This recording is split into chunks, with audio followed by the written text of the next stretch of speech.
Welcome back to Nine World Chronicles, where we keep on talking about gods and some fascinating mythology we have from ancient Kemetic beliefs is Nehebu Kau, who was considered to be a minor snake netter at some point and really changed the dynamics of this being as it goes through history. A fascinating story.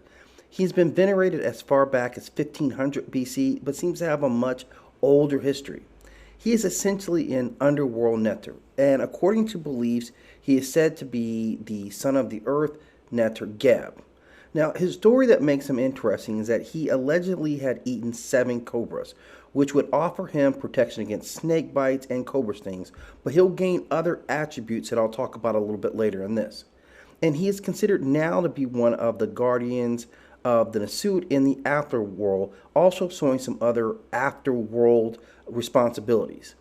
Although originally considered to be an evil spirit, he later would function as a funerary god associated with the afterlife and was one of the 42 assessors of Ma'at.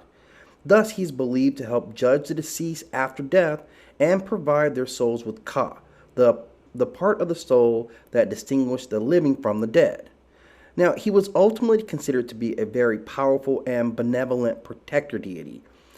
In late mythology, he is described as a companion of the sun god Ra and the attendant to the deceased kings.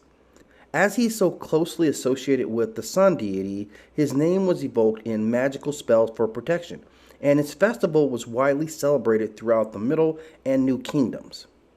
But his past tells a different story. He was said to be the original snake of Kemetic mythology, and believed to be both an ancient and eternal god. Although he was said to be the son of Geb, or alternately Renanutep or Serket, he is also said to be such an ancient being that he simply emerged from the earth. He is believed to have lived at the great temple of Heliopolis, which was also the center of worship for Re and Atum. Now, I had mentioned that he swallowed 7 cobras, which gave him protection against snakebite, but he also cannot be harmed by any magic, fire, or water. And in early mythology, he demonstrates the ability to breathe fire himself. Nehebu Kau first appears in the pyramid text, and there he is actually described as an evil, long, and winding serpent who devoured human souls in the afterlife.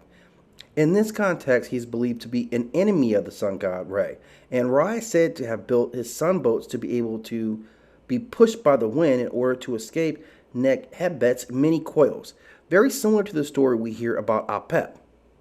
Now, his story changes in the coffin text, where it is said that Atum places his fingernail on a nerve in Nehebu Kau's spine, calming his chaotic and fearsome nature.